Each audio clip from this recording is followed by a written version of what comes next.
Welcome to the Becoming babyREADY podcast, your podcast for queer family planning. My name is Sam, and throughout this podcast, you'll hear me have conversations with professionals who work alongside people who want to start and grow their families, as well as parents of intentionally created families. Everyone I speak to identifies as being part of the 2S LGBTQIA+ community. This is your opportunity to learn answers to questions you didn't even know you had. I am truly excited to introduce you today to Two Wives and a Spark podcast hosts and parents. Rachel and Lia are based out of Austin, Texas, and today we spend time talking about their journey to creating their family through parenthood.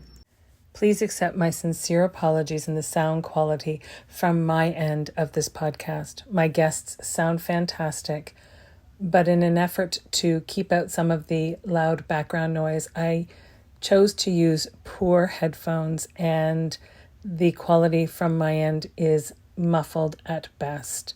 Please stick with it. What they have to say is just so worth hanging in there for. Welcome. Today, I am extremely excited to be introducing all of you to podcast people. If you've not heard of them yet, you will definitely want to check them out by the end of this episode. Their podcast is Two Wives and a Spark. Welcome. Please tell the listeners who you are and all about your family. Awesome. We're super excited to be here. I'm Lia Rosen. And I'm Rachel Rosen. And we are the voices and the faces behind Two Wives and the Spark. Yeah. And yeah, we are here today. We are super excited about this conversation in terms of just getting information and resources sharing happening, especially for folks who are trying to build their family. We currently have a 2-year-old. Wait. What? She's not 2. Oh, my bad. She's not. Oh my goodness. She's almost 2. I'm like, wait a I've second. been training her to say almost 2. So now I'm like, she's 2. You're aging up. You picked those 5 fast enough. I know. That's what I was like, wait, what? She's 2. Almost 2. She's 21 months. That's right. That's and it has been a true delight, but the journey to get to this beautiful soul was a long one. And so we're super excited to share that and to just be in community with you and your audience. Yes. And our mission has always been about sparking conversations. The whole reason we started our podcast was because we didn't see enough out there that was spotlighting voices and perspectives, both about queer LGBTQIA+ community, relationship issues, but also what we're bringing is an interracial lens. So we have very deliberate conversations about race as an interracial couple and having a biracial daughter. So that's a lens that we bring really deliberately into our work because our day jobs, we are facilitators and consultants. We facilitate conversations about equity and inclusion. And so we really care deeply about sparking conversations that help facilitate more dialogue about inclusion and making sure that the world is a more just place for the next generation. And really, as adults, we look back and we see how much it's changed over our lives, and we can truly be hopeful, fingers crossed, for the lives of the kids coming behind us, right? And that's really what this is all about. Let's make family creation so much easier for those who come behind us.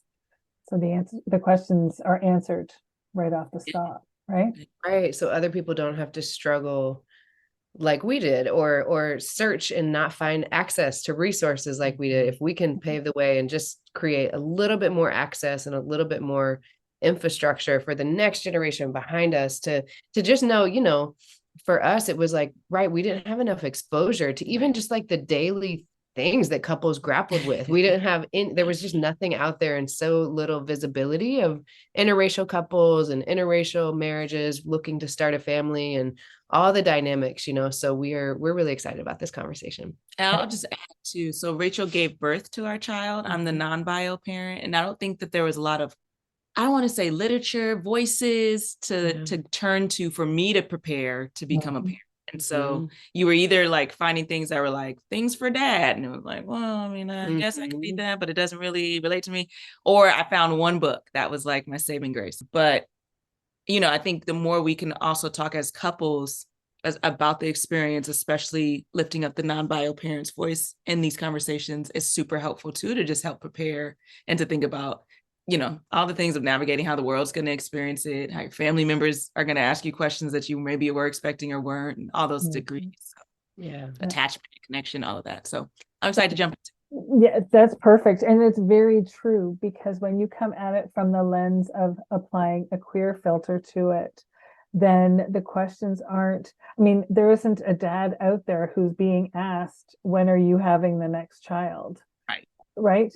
Whether it's appropriate or not, people just feel that they have the right to dive in and ask questions in a way that they just wouldn't if it was a heterosexual couple. So you raise a very good point, and I think that that's one that doesn't get spoken about enough, and it needs to be, because it's relevant. Yeah, absolutely. Yeah. There are a lot of different ways to create families in our community. How did you choose to create yours? And how did you make the decision to create yours the way you did? Yeah. Great question. I'll take a piece. You want to take a piece? So we met in Oakland, California. And we were very aware, I think, further into our relationship, that we wanted to start a family, that this was going well, that we wanted to spend our lives with each other. And so we moved to Austin, Texas, which is where we're at now, to be closer to family. And in the beginning of that process, we actually wondered if we were going to adopt first. So it started there. We had some of our younger family members in town during the beginning of the pandemic, who were staying with us for a good amount of time. And it really made us think about, like, oh, do we want to share our love in that way before we think about maybe going through, the science of having a baby as a same-sex couple.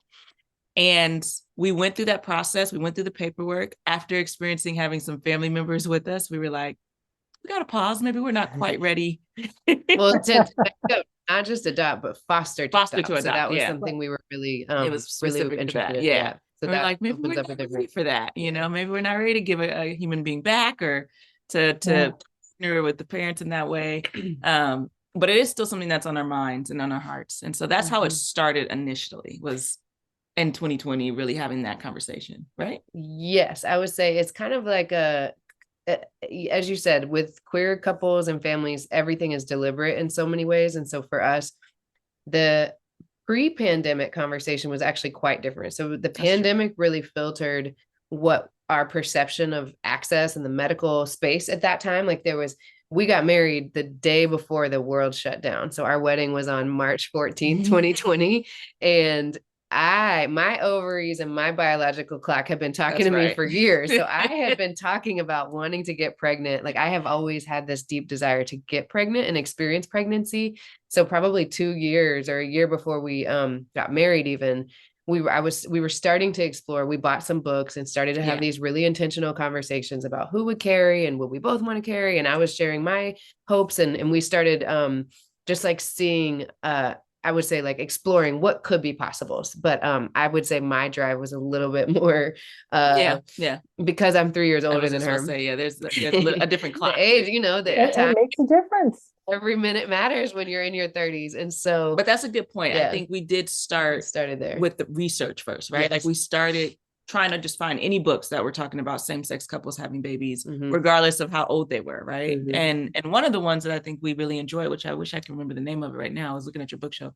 I know, we'll find it allowed us it asked a lot of questions. And so it really allowed us to reflect on, like, oh yeah, what was it like when I was growing up? How was I raised behaviorally, or whatever the question may be? Or do you want to carry, or what do you think parenthood will look like in 5 years for you? And it allowed us to really answer things that I think can sometimes be missed when you're in the process of trying to get pregnant. That I'm really thankful that we had that time to experience. Yeah. So the research started probably like 2019. We were like, okay, we're getting married. Let's start thinking, if it were up to me, I was excited to get pregnant and married at the same time. Like, I was like, let's just start now, and then we could be pregnant at the wedding and announce, I was very eager. I know the listeners can't see my face, but I was just That thinking. was a capital I she put in there. She was not, I was not feeling that plan. So we compromised. We said, okay, as soon as we get married, then we'll officially start the conversation about family planning. And then, of course, the world shut down.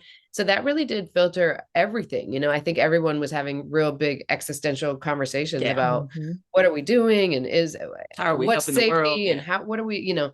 So that I would say from March to July or August, that stretch in 2020 was like a big question of what are we supposed to do here. We ended up almost getting certified to become foster parents, and it was just a big deliberate space for us to think about what we wanted to do next. But then, as Lia said, we had a change of heart after that summer, and you know, just then again we're like, okay, you know, there was more information, more tools by the end of 2020 for folks to feel comfortable re-entering the medical space in a different way. And so we had decided that we wanted to go ahead and start the journey of learning about you know, how we wanted to get pregnant. And so in probably in September, there was like a 3-month period of a lot of learning and going to fertility clinics and doctors and we had no clue where to start. There was really no there was no blueprint, right? Yeah. And we had friends who had friends in a same-sex marriage who had just had a baby. And so to be honest, like we were just learning from them and their experience and kind of how they were navigating. And they did it completely differently than the way we did it. But it was nice to see it. See like, oh, someone else who's in a relationship similar to ours just did this thing. So it is possible. And that allowed us, I think, to take the first step to be like, okay, well, if it's possible, what do we do first? And that part of the process, you know, I think in our medical field, especially here in the States, is like, I think we have to do a better job of helping all women understand their bodies.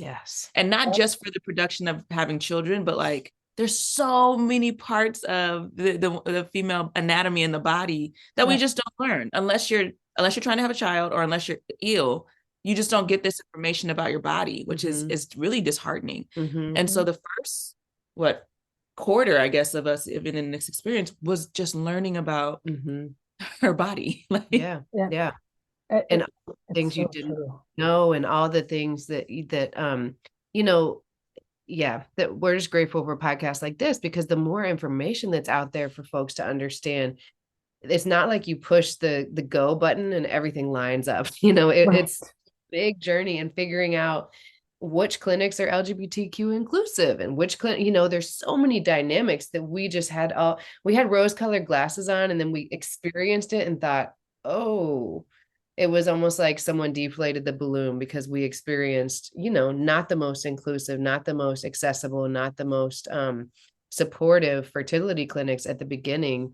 And you don't know what you don't know. So there's really no one to ask. You know, at that time we didn't have any, because like Lia said, our friends had a different journey. They did kind of more of the turkey baster, and we're going to do it at home. And that that just wasn't our experience. We didn't have that opportunity. And so we knew that we, you know, needed to either explore IUIs or IVF and all the different aspects, and especially learning about fertility, like the nuances of what the fertility, like the egg, there are all these different numbers and counts, all your blood tests, and you learn like, oh, I don't have as many eggs, or the quality of eggs, or the, you know, or even my lining, like all the things, like, and no one's giving you this checklist. You know, and you know, my friends and I talk about this often when we're like, you know, in high school, the number one thing we're told as women is like, don't get pregnant. Like, think you want to start doing these things with your body, don't get pregnant. But the reality isn't just that everybody's about to just get pregnant just because you're out here, you know, practicing intercourse. And so I think like there's a missed opportunity that in that conversation specifically for us as women to learn about how one can even get pregnant, right? Like there's just such a missed learning opportunity. And I can't emphasize that enough, because I think we went in knowing like, okay, we're spiritually ready. I think we're emotionally aligned. Let's do this. And then there's all this information that you have to catch up and learn about that you have plenty of time, whether you were trying to get pregnant or not, to just learn about, right? Like while visiting your doctor. And that's just a missed opportunity that I want people to really hear. I fully agree. And I've said for years that I think that we need to start this younger.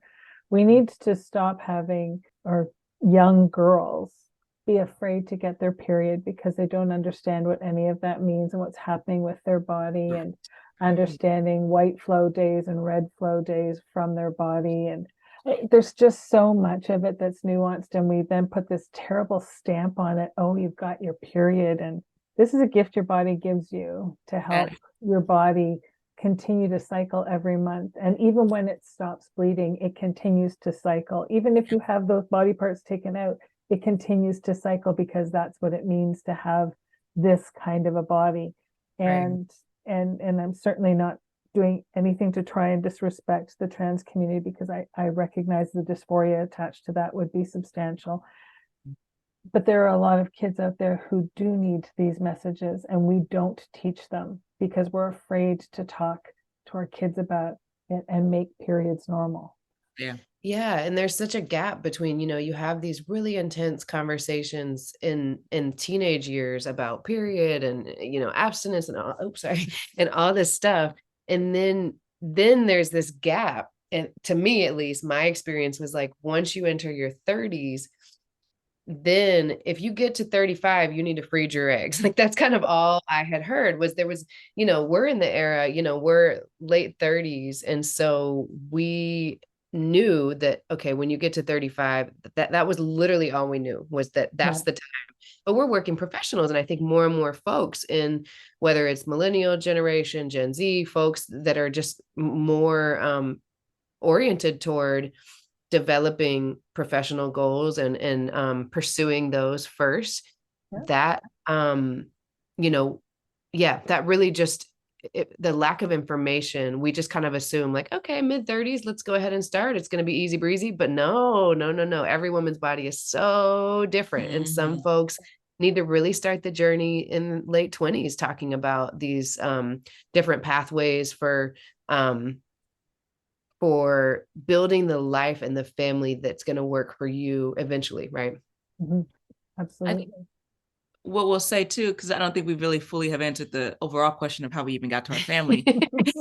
You can clearly see this was our process. We had a lot of thinking, or we had the beautiful spirit that we have. But so after going through that part, right, like the intensity of doing the research, of understanding all these acronyms, and then understanding all this data you're now getting about your body that you didn't have before, we were working with kind of a smaller fertility clinic, boutique fertility clinic that, named that they were LGBT friendly. And I think it's really important to get clarity around what people mean by that, right? What I think you mean by that versus how you show up in that meaning might be very different. And so I would just highlight the importance of finding out when people say LGBT friendly, what do you mean? Like, I put a flag on my desk and so you are welcome to see it, or like the questions I ask, the ways in which I engage with you, with both of you, right, is really showing that I see you as a unit. I see you as parents. And so that part, so that was not the experience we had with the first clinic. And we had done 3 IUIs with them, and we were not receiving, I think, any change in the plan. We weren't receiving a change in the plan, right? It was just kind of like, let's try again. And there wasn't, you get all this data in the beginning about your body, and then all of a sudden you're spending all this money to do this scientific part without a lot of data, right? Like without a lot of information. At least that was our experience there. When we moved from that clinic and went to a bigger clinic here in Texas, that also prided themselves on being LGBT friendly, which we did have more of an experience there where that was true. I think that we then worked with a doctor there that I call a scientist, because I think that his brain in that way was very much science-y, right? He was like, let me show you all the data. Let me give you all these numbers. Let's adjust our plan. Based on this data. And for some people, that's a turnoff, right? For some people, they're like, don't treat me like an experiment, right? And for others, I think because we had come from an experience where we weren't getting that information, we were craving it. So just also having an understanding that tends to be a part of the process. When folks have asked me, I've shared with them, like, this is one of the moments where I really see doctors as scientists more than I ever have before. And so that we went through that experience and think you can take it from here, where we did another IUI and then IVF. Yeah, we did. So what we learned was, finding the right clinic is so important. So we, look back and thought, oh, we just felt like we lost 4 months, and every month really matters in that first experience, and really checking to make sure values align with, that folks are really walking their talk. You can put a stamp on a website, but like, how do you actually get treated? That was really important to us. And so then, yeah, and we had no schema for how much of a financial investment this was going to be. And so, and we know you're really committed to demystifying that conversation too. Right. So we're dipping into our savings, and we're like, gosh, okay, IUIs, clinics are charging different things. This industry is not super regulated. Like one clinic is charging $1,400 and another one's charging $800. And we're like, what is this? It blew our minds for 6 months, how just inconsistent some of the practices are. Mm-hmm. And so after 6 months of doing IUIs, then we realized we had enough data to suggest that maybe we needed to try IVF, because it had been maybe 9 months of trying at that point. So we did IVF. Again, this was now almost a year of every month checking the pregnancy test and feeling that devastation of, oh my gosh, what are we doing wrong? No one's talking about this part of the journey. And the IVF didn't work. But then and after that IVF, maybe I would say I kind of was close to a breaking point. I was just really, really devastated, and I felt like I was grieving a journey that I didn't even know I was going to have, if that makes sense. No one talks about those layers. And right as I had finally surrendered and told Lia, like, I think I don't know if I can emotionally handle this anymore. We said, let's try one more time, one last IUI. And that's when we got pregnant. Excellent. And it is, you're right. We don't talk about that heartbreak, that month over month heartbreak that comes when it feels like your body is deceiving you. You do all the things. You give me tender breasts. You give me blood every month. You do the things. So you're supposed to work for me the way I want you to work, and you're not working the way I want you to work. And it's heartbreaking because we can't control that. Mm-hmm. Right. And we're, in our community, we're so deliberate. Like, you're not just accidentally having a baby. You're not accidentally trying, every try is a deliberate move. And so when you feel that, in your spirit, we were so ready.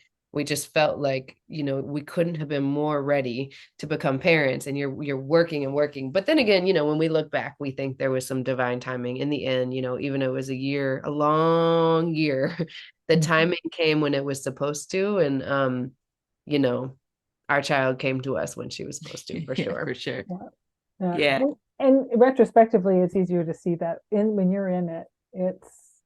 Oh yeah. There's no like getting out of it to, like, as we call it, the balcony view. You're like on the dance floor the whole time. Like, you are in it. You cannot get upstairs to look at the whole picture. And it's your whole world. You're doing injections, you're tracking every minute, you're working on ovulation strip, it's just your whole world is centered around that. Yeah. The other piece that I think is important, especially as an interracial couple, that we didn't share, that I do just want to echo was also a part of the journey that was hard, was finding a sperm donor that matched what we wanted in terms of both of our identities, right? And so we chose, because Rachel was carrying, we chose a Black sperm donor, and it's a limited number, right? And so that other piece of like, this is a key important piece for us.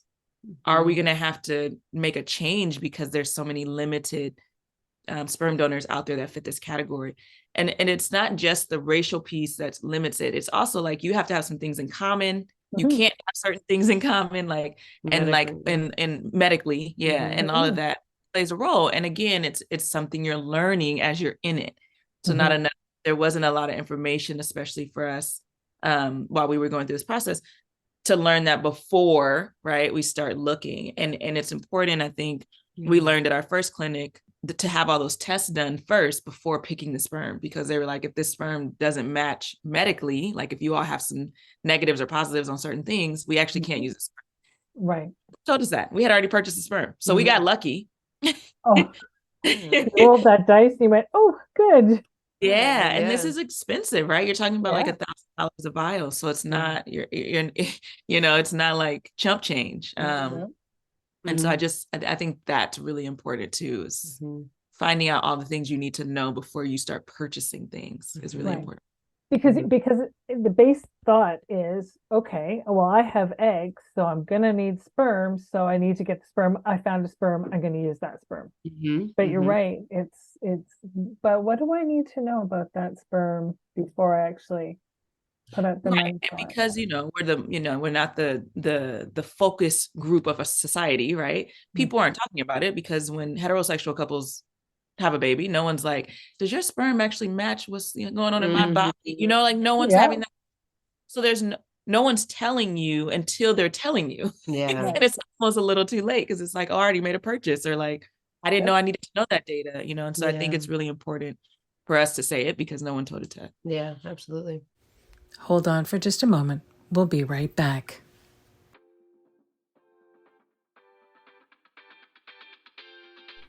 Hey, this is Tom Tracy.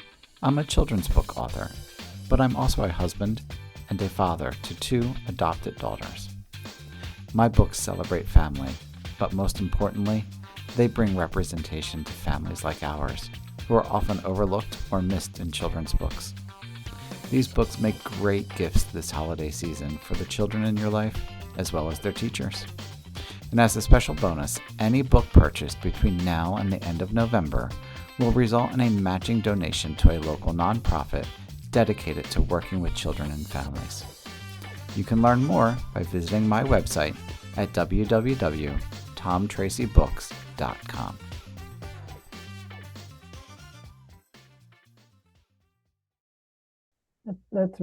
It's so true though. And that was going to be my next question is, did you have a known donor or an anonymous donor? But my guess is if you're buying sperm, that's an anonymous donor that you used. Yeah. Mhm. And we did choose what do they call it?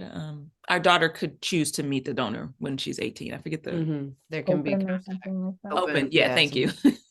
yeah. Yeah. Yeah. But again, it speaks to some of the larger inequities in the system itself, right? When you don't have access to information, or when there are a lot of barriers for people of all backgrounds and races to access and to be encouraged to donate, right? Like to demystify the journey. There are just so many layers to how all systems need to be transformed to be more inclusive to all races. But specifically in our experience, it was another dynamic that was just like, oh, we didn't have anybody to turn to for that That conversation. Right, for sure. And it's understandable that that's a variable you wanted somebody to take into consideration. This is the dynamics of your own relationship. Did you find that there were some banks that had more Black donors than others? Like, was there some of them are bigger agencies too, and banks than others, but Yeah, we did. In You feel all like the there was more? research, in the bigger ones. Yeah. Yeah. And that, I think that speaks to maybe just scale and size. Like when you're bigger, you might have opportunity to reach more, but it was minimal. I wouldn't say it's like overwhelming. Yeah, We're that's what I was talking saying. like the difference between 10% and 5%, Yeah. where you type in all the characteristics and the average white person looking for a white donor gets 200 responses. Ours went from 200 when you had not selected race to 8. And then in Wow. some, it went from 100 to 2 or 3. When you filter out some of the medical pre-existing conditions, sometimes that brought you down to 1, Mhm. Yeah, was pretty significant. that's a lot to take into consideration. So you've had to pay for your testing, you've had to pay for your medications, you've had to pay for an egg retrieval, and you've had to pay for sperm, and presumably you've had to pay for shipping of sperm as well, and the procedure and everything. Yeah. All together, do you have a ballpark figure about how much the two of you ended up having to spend to be able to have one child? Oh yeah. I mean, I would say it's close to 50K, you know. The IVF alone is close to 25 in our experience. That was what it was. The first 3 or 4 IUIs, we were being completely overcharged when we did the research afterwards. Right. And then every single vial was another K. Yeah, it was a lot. And this is why we care so deeply about diversity, equity, and inclusion for companies, because companies have the possibility and the potential to change benefits policies. There are insurance companies that are working to be more inclusive, and the more that employees demand and request and discuss, hey, we need fertility to be covered, you know, this should not be something that people need to pay out of pocket. Like, it just blows my mind, and it's just so outrageous that the current system that we're in does not provide access to quality fertility care. And Yeah. was any of your stuff covered by insurance through work or anything? I think like office visits. Office visits you would pay like a specialty doctor, yeah. you know, for maybe like the ultrasound visits, but and this was again our naivete. We didn't know. We thought we were thinking ahead. We talked to our health insurance and said, you know, what coverage the year before we said we want to start having, and we were just shocked. Like, again, I don't know. There's something about the inequities that are so baked in. It's so insidious, because our healthcare provider was like, oh, well, no, that we don't have any plans to our knowledge that fertility is covered. And there was no access to, like, how do you shop around and find, we didn't know what to do and where to start. And we were told it would be a far stretch to find any coverage unless we worked at something like, you know, one of these big corporations that we didn't work at. And so it was like, just expect to save and pay out of pocket. That's just kind of the way things are. Sorry, you know, we didn't know. So I think you've probably answered this already, but I just want to touch back on it just in case for clarification. Are there any words of caution that you would share with the 2S LGBTQIA plus community based upon your experience about things that they really want to make sure that they know well in advance before they even make that first appointment? I mean, yeah, I think before you even go outside of your unit, right? Sometimes we used to call it our little bubble before we released any information to anybody else. I think the caution I would have is making sure you all are talking with each other, right? About how much are we going to be willing from a money perspective, if we have to do anything out of pocket, kind of if we go past this, we need to come back and reassess, right? Like having that conversation ahead of time, because once you're in it and the emotions are high and you begin to get a little bit of belief, like maybe the next time will be the one, it's almost too late to try to have those conversations, because the tension is already in the room, in the relationship. And so the more you can have those bigger conversations that there's not going to be a lot of room for when you're in it ahead of time, I would caution folks to do that. The second one I think is, and we emphasize this, but I think I'll emphasize it again, is just when doctors, hospitals, clinics say that they're LGBT friendly, really leaning in and asking them to define what that means. Because I think that we, especially as we're starting to see more working professionals, not in our community, but in like the heterosexual community, who are experiencing infertility in different ways for a variety of reasons, now using IUIs and IVFs as well, right? You're starting to see more hospitals just be like, yeah, we do that, right? And so of course we can do it for an LGBT plus family. So we're LGBT friendly, but that's not all we're talking about. The other thing that I think threw us both off guard was we were expected to, at the boutique clinic that we went to, and we took it kind of personally. It was helpful, but we did take it kind of personally. We had to see a therapist before we could go through getting our first IUI. It was a part of their checklist. And there was some reasons for it that I can understand now, which was like, there were some questions that were asked that had to make sure we had thought about it, because we were, you know, sharing this human being and making this choice together that heterosexual couples don't have to go through. So like, there's a tension there, right? So just being ready for that. Luckily, the human being we talked to was really awesome, and she was very LGBT friendly, but it kind of threw us off in the beginning. So I think there's some caution there too. Yeah, I think I don't even know. It's like whether caution is the word or whether it's like how to get out ahead of some stuff, to me, because I don't want to frame it in a negative way. I think for us in hindsight, there were some challenges, but it's really like how to own your voice. To me, it's like how to empower people to really trust their guts. And we had a really strong gut feeling that we didn't listen to because we were told this is just how it is, but if there's something in your gut, I encourage folks to really trust that. And then to also seek out, as Lia said, you can get in it. When you're in it, it's almost this like addictive force that you are just a part of this whirlwind that you don't want to give up. And it's such an intense journey. And so I think the more you can do beforehand to really think about like, what is our plan? What curveballs could come up? How many clinics could we shop around to? Like, how do we take the power back and say like, we're going to talk to 3 clinics and we're going to interview them and say like, tell us more about what your LGBT inclusive policy looks like in practice. And how, do you have any examples of LGBT couples that have gotten pregnant here?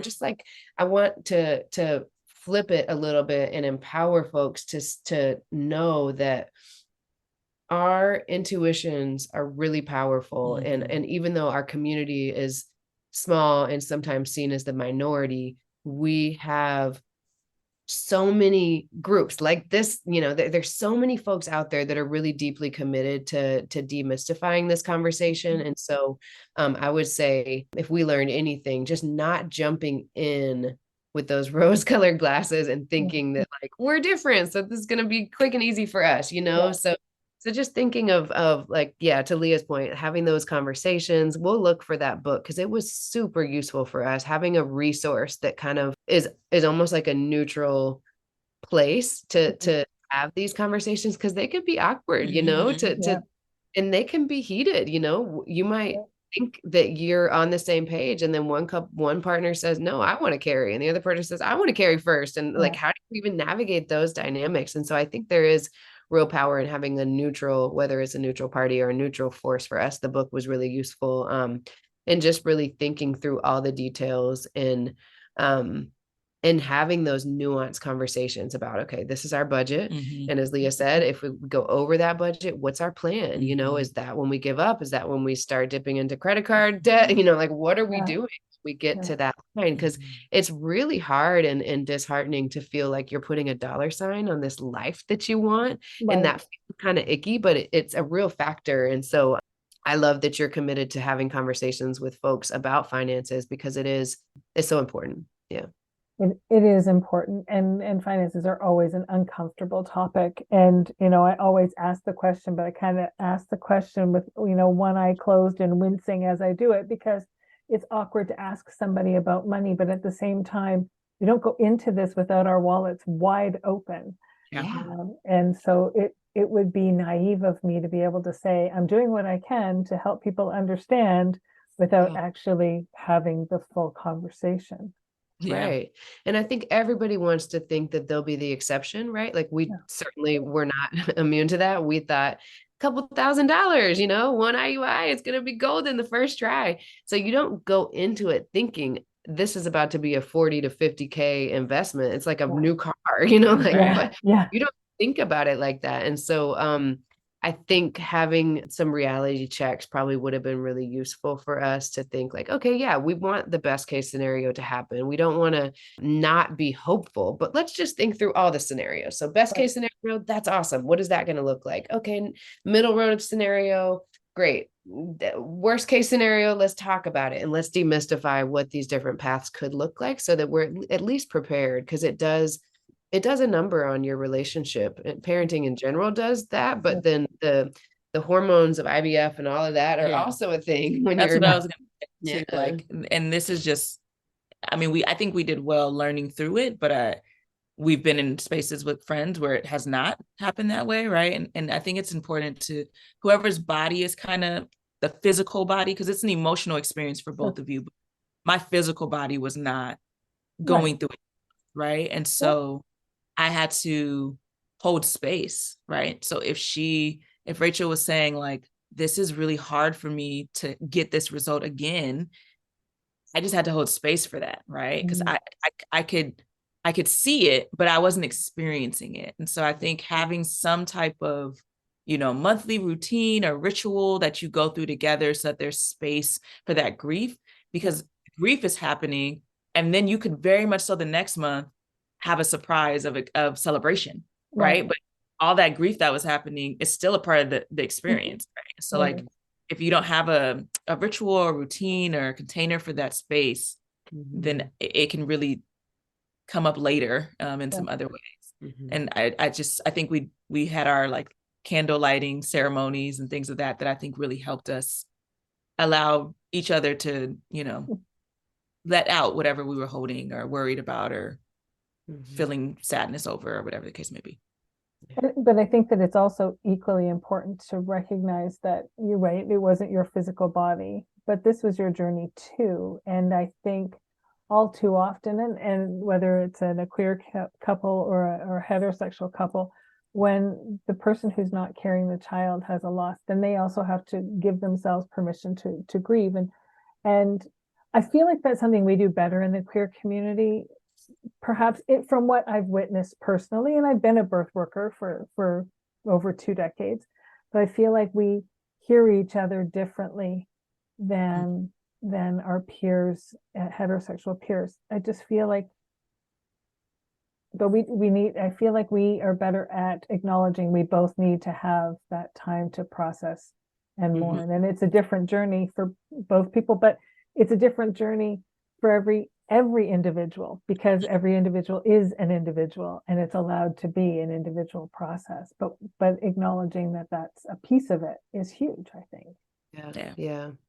And having space to really talk about, even throughout the pregnancy, I was just remembering that we used to share, we would both be reading books and Lia would share like, here's what I'm learning from this non-bio mom book or this blog that I found, and just making sure that you're also, because when you're pregnant, the pregnant person can be centered a lot. And so making space deliberately to talk about and explore explicitly the non-bio mom's experience and also what emotions come up, because there are those little subtle microaggressions that happen and especially in the queer community about, that impact the non-bio mom differently. For sure. 100%. I mean, there is that reality. I may have the physical organs to be able to be carrying a child, but I'm not carrying a child. And do I have emotions about not being the one that's carrying the child?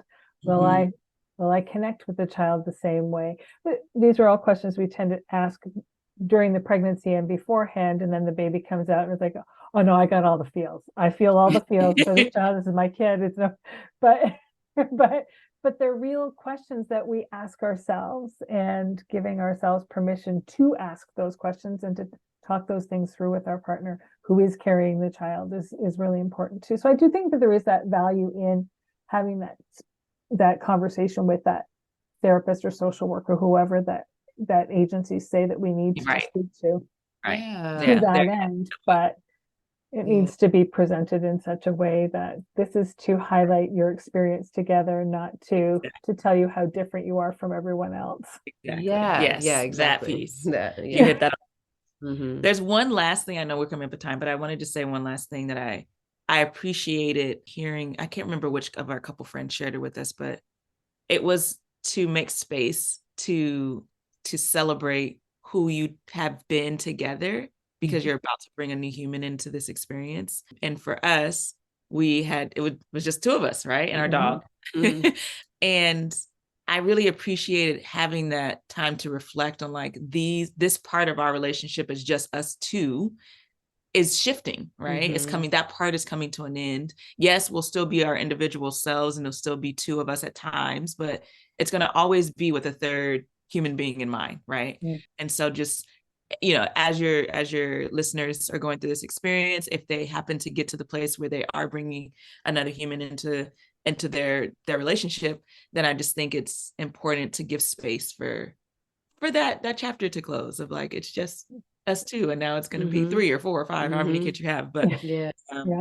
things will change. Things will change. Absolutely, it changes. And the more you can just prepare yourself ahead of time, when you're in the change, you have something to be anchored to, like a remembrance of like, oh yeah, we talked about this, or that we knew this was going to come up. We didn't know how it was going to feel when it came up, but we know it was going to exist. I found that to be really helpful. That's important.